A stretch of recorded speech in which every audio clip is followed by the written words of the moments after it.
For the first time since 2018, there was postseason basketball for the Western Illinois University women's program tonight. Moreover, the Leathernecks were accorded the chance to host an NIT first-round game in front of a great house tonight at Western Hall. This game kind of a slow crescendo into goodness for J.D. Gravina's team, as the Leathernecks would start a little slow and catch fire from there. Monster nights night first from Mia Nicastro here, who works her inner Dirk Nowitzki with a little one-legged fall away, and then it's Reagan McCowan doing Reagan McCowan type things, catch and release mid-range jumper. The Necks are up 4 at this point. More from Miss Reagan, kind of a similar move here and a similar result. It's a 7-point lead at 13-6 at this point. Timeout for the Bison. Didn't matter much because Nicastro was doing her thing. Second straight fadeaway. She finished tonight with 26 points, 7 rebounds, 6 assists, and 2 blocks. More from Miss McCowan as well in this one. She had 28 points and 15 rebounds. A little jump stop jubilee for you right there. Check in here with Mallory McDermott as well, who added 16. All Leathernecks, including a huge finish to the first half as they win in advance, 89-74. Up next for the Leathernecks, a trip to Illinois State on Sunday for round number 2. The news not quite as good for Hannibal LaGrange, playing in that NCCAA national tournament for Christian colleges. Hannibal LaGrange gives the number 1 seed all it can handle, but falls just short tonight. Josh Talton, the pride of Monroe City, with 17 points in the loss. And now let's do a little awards week action on the girls' coaching front. Admittedly, we might have been 1 year too late on this one, as geography and postseason bracketing would conspire to deny the Centralia Lady Panthers a return trip to the Final Four this winter and the opportunity to improve on a 2024 third-place state finish. That does not, however, diminish the quality of work Megan Brinkman and her girls turned in as the demonstrably best team in all of Tri-State basketball this winter. The resume here still reads incredibly bulletproof after the Lady Panthers won 28 of 30 games this season, a new high-water mark in program history. That against arguably the strongest regular season schedule the Lady Panthers have ever faced as well.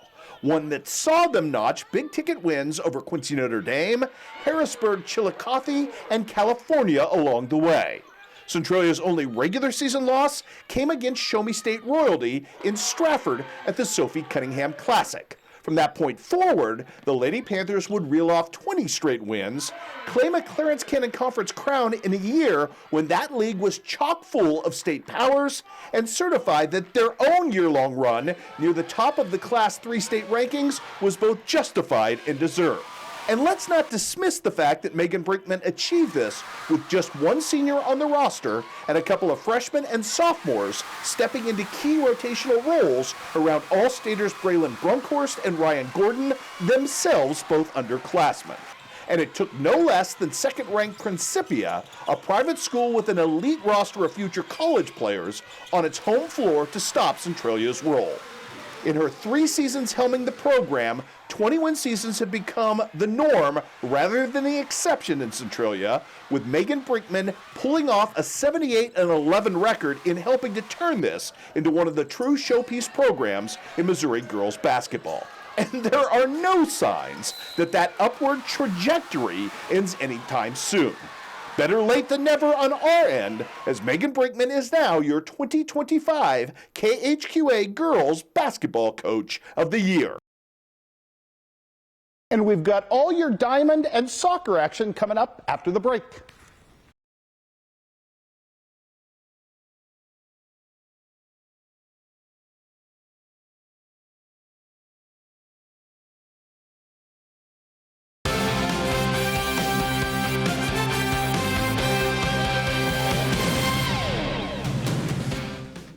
We had a smattering of high school baseball action today, including Winchester West Central trying to go to 2-0 at Payson. Lead runner aboard, Cam Seaver's going to move him up, and that sets the table for this guy, the big fella. Carson Brown going to bang one here off the top of the fence.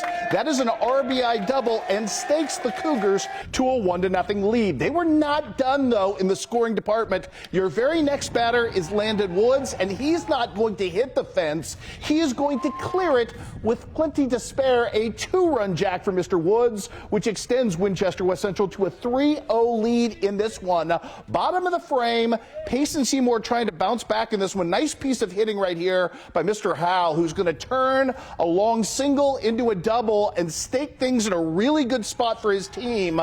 But with 2 outs, pass ball opportunity, Howell trying to steal or at least score from third in this one. Caden Meyer is going to make a heck of a play behind the plate. Little diving fun to get the out and end the frame. 9-0 early lead for West Central. They hang on to win this thing today. 18-8 is your final. On the scoreboard today, Belleville East hands Quincy High School its second straight defeat, 11-4. Palmyra, no match today for a good Father Tolton team, falling 16-4 in that game. Jacksonville softball rallies back but can't get the comeback and loses at Payson Seymour 10-8. Soccer, Hannibal opens with a loss to a good North Point squad, 3-0 on the road. Macomb, what a day for Kylie Robinson as she sets a new school record with a half dozen goals on the day in a win over East Peoria at the East Peoria tournament. Now on the college signing front today, the Culver Stockton competitive dance team dipped into the Payson Seymour recruiting pool to land the very talented Miss Allison Hughes. Well, I've always been a dancer since I was really little, and I figured why stop if it's something I'm so passionate about. My band teacher actually took me there for the first time, and as I learned more and more about their dance program, I realized it was not just dancing, it was having like a family, even when you're so far away from the ones you love. Starting as a freshman, it always seemed so far away, but now that I'm here, I'm just really proud. I want to be a political science major, eventually becoming a lawyer or a judge.